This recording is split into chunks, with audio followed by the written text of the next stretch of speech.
12 tahun 2024 itu tidak di situ tentang kurikulum merdeka loh. Ya, mungkin Pak Eko kan sudah menyampaikan. Di situ bukan Permendikbud 12 tahun 2024 adalah tentang kurikulum merdeka boten.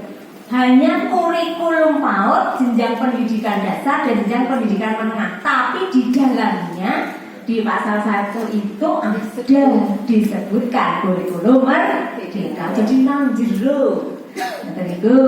Jadi terus itu ini dasarnya kita melaksanakan kurikulum merdeka. Jadi mau tidak mau kita harus sudah kurikulum merdeka. Jadi kalau misalnya ada PKBM yang belum, yuk tahun ini gendang kurikulum merdeka. Sapopo, mari kita berangkat bareng-bareng dengan base yang sama. Kita akan menuju titik yang sama. Tapi lewatnya boleh mana-mana, misalnya mau lewat Bantul ya boleh, lewat Sleman boleh, lewat dimuter sikit lewat boleh. Gitu ya, mau susur pantai boleh, mau susur sungai boleh, pakai bis misalnya. Sing penting tekan kono, tekan kurikulum merdeka. Nah di situ Bapak Ibu ada perbedaan. Sudah disandingkan belum? Yang sebelumnya kan Permendikbudristek nomor berapa? Awal sekali sehingga panduan muncul itu masih 56 nomor 56 tahun 2022. Kemudian direvisi menjadi Permendikbudristek 262 tahun 2022, ya kan? Itu struktur kurikulum. Saiki metu meneh direvisi ini terakhir. Hukum-hukumnya adalah yang terakhir. Apa sih bedanya?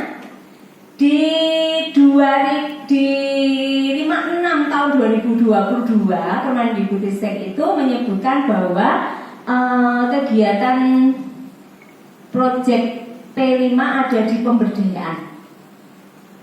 Ya. Terus tahun 2020 terus struktur kurikulumnya masih bertuliskan JP. JP dalam arti JP-nya seperti formal kan di struktur kurikulumnya JPL. Terus nanti dikurungi SKK. Ya.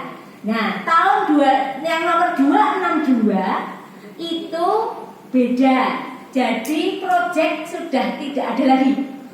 Ning bagian halaman 56 ke sana, tetapi bagian depan isi ono garing kesempurnaan setara. Gitu kan? Berarti belum tuntas ngedit nih maksudnya.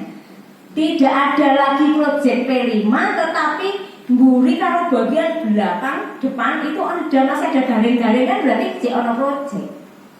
Gitu ya.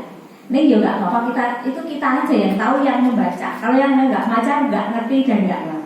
Terus perbedaan struktur kurikulumnya nek di 262 itu SKK dulu terus dikurungi JP. Nanti buktikan. Jadi nek sing 56 itu JP dulu dikurung dalam kurungnya SKK. Kalau di 262 SKK dulu, sing kesetaraan ini ya, sing kesetaraan terus baru JP. Betul nggak? Saiki iki. Ada perbedaan struktur. Ini sama dengan itu. Jadi ada SKK, ada JP, tetapi jumlah SKK-nya beda. Nanti jangan sandingke. Engko jangan-jangan jumlah globalannya beda, jangan tetap buat pemetaan SKK-nya masih pakai 262 karena ini menjadi bahan besok membuat KSP. Kemarin diterangkan Pak Eko tahu KSP sekarang tidak KOS tetapi kurikulum satuan pendidikan. Bapak Ibu, ini tadi saya hanya menjelaskan, saya penak begini nek, misalnya dulu saya sering mendengarkan itu, saya penak mendengarkan iya, nanti saya baca. Jadi tadi itu ada perubahan dari 56 menuju 262 semua Permendikbud, sekarang terakhir nomor 12. Sing dinggo saiki 12, sing liyane ditutup. Panduan pembelajaran dan asesmen, panduan KOSP dan panduan P5 sedang proses finalisasi hari ini, minggu ini. Pak Eko juga ke Jakarta ini kemarin sore langsung dari sini terus mampir kantor sebentar terus langsung terbang hari 3 hari. Insya Allah minggu depan kalau memang lancar panduan akan muncul 3 panduan. Yang pokok lancar, nah enggak ya minggu depannya. Jadi Bapak Ibu permen ini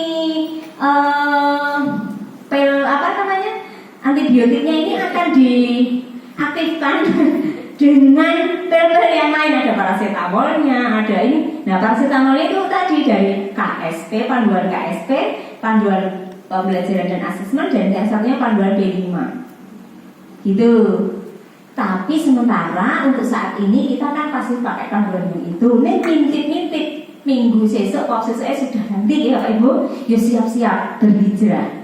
Artinya kalau kemarin belum sempat moco, ya semangat rapopo. Berubah terus. Yang kemarin yang banyak disinggung yang Permendikbudristek nomor 12 Oke. Terus bawahnya itu tentang apa tuh Ibu kok ya hampir CP sama. Pak. Kalau yang atas tentang kurikulumnya, kalau yang bawah itu tentang capaian pembelajaran. Maaf saya tulisnya CP itu ya Pak ya. Oh, gitu. Tentang CP pada PAUD. Jadi yang saya aturkan tadi ada perbedaan Pak. Di CP itu halamannya semakin banyak.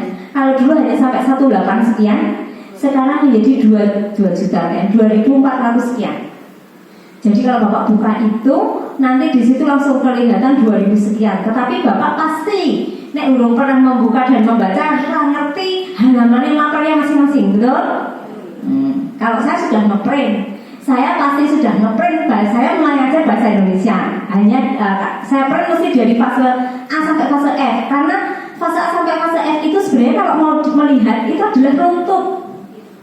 Itu adalah bagian yang tak terpisahkan. Makanya saya penasaran ini bedanya di mana sih? Ternyata kata saya ada bedanya. Mungkin sama dengan bahasa Inggris, saya belum lihat ya. Jadi kalau di bahasa Indonesia itu tadinya tertulis ada teks non fiksi, deskripsi, eksplanasi ini dan misalnya dan eksposisi. Kalau di dalam CP yang baru hanya tertulis teks teks visual dan audio visual. Itu untuk SMP apa SMA? Ya, ini saya lihat kemarin yang dari fase E, Pak.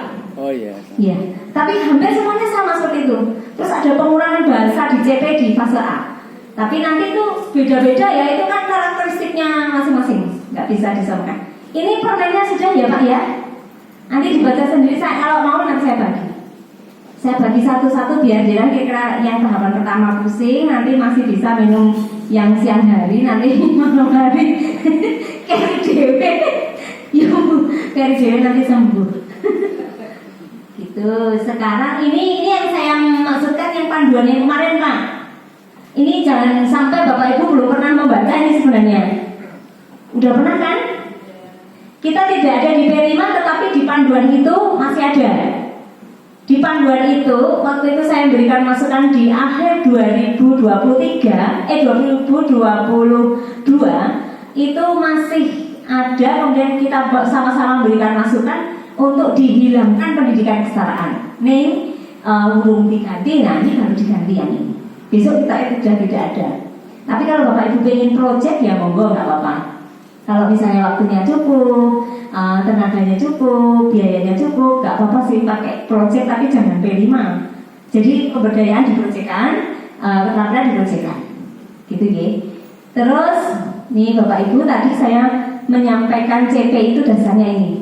Ini adalah bundelan terakhirnya. Ini terminal terakhirnya Bapak Ibu. Kita sudah berangkat tadi dari stasiun mana, kemudian kita berhenti di stasiun Tugu, itu CP ini yang mau kita bahas. Jadi kita tidak usah lagi mampir-mampir kemana-mana, kita sudah sampai di stasiun Tugu. Ya, CP 032. Gitu. Oke. Apa itu CP? CP itu kompetensi pembelajaran yang harus dicapai oleh peserta didik dalam satu fase. Dalam satu fase. Jadi Bapak Ibu menyelesaikan CP itu satu fase. Tadi sudah mencontohkan ada yang 2 tahun, fase A, B, C, ada yang 3 tahun, fase D, ada yang 1 tahun, fase E, ada yang 2 tahun itu lagi fase F, ya kan? Nah, itu harus selesai. Yang menjadi permasalahan di tempat kita adalah nih, ada anak drop-outan di sekolah formal. Dia ada di tengah-tengah fase, misalnya kelas 3 kan fase B 3 dan 4. Terus kita harus cermat dia itu sudah menempuhnya TP sampai apa. Nah ini yang buat kadang-kadang kita bingung. Kalau kita padahal ATP itu kan yang menentukan gurunya masing-masing. Tidak ada hal yang salah. Kalau Bapak Ibu itu sudah mengurutkan tadi berdasarkan dari sederhana ke rumit, dari ini ke ini, dari ini, itu sudah benar-benar Bapak Ibu laksanakan. Kemudian Bapak Ibu ternyata semester ini saya menempuh ini, semester besok saya menempuh ini, semester besoknya saya menempuh ini. Ada anak datang, ternyata di rapotnya tidak sama dengan alur TP kita. Terus bagaimana? Kenapa kok pusing kok malu bisa podo? Wis tak usah rumit-rumit. Ya memang ini secara teori akan menjadi tumbuk ketika nanti di deskripsi rapotnya. Jadi deskripsi rapot, mohon maaf nih, saya lupa membaca di mana sehingga masih ada kok mereka itu deskripsi ini rapotnya itu tentang materi, Bapak Ibu. Tentang materi itu begini, misalnya awalan mendapat mengalami hati dan oleh skondi padahal udah pakai kurikulum merdeka, ternyata mereka pakai buku paket. Bapak Ibu hati-hati dengan buku paket ya. Buku paket yang sekarang mungkin pernah Bapak Ibu beli, itu coba dilihat kita kuncinya ada di pengantar ya Bapak Ibu. Kalau beli buku, baca dulu kata pengantarnya. Buku ini isinya apa? Tentang apa? Saya lagi aku wis kadung beli karena memang harus ada pendanaan untuk itu toh di BOP yang kita baca di CP-nya kok tahun 2021. Depan itu loh, di kata pengantar. Dan bawahnya ada penggerak-penggerak, sekolah penggerak, guru penggerak atau sekolah penggerak. Jadi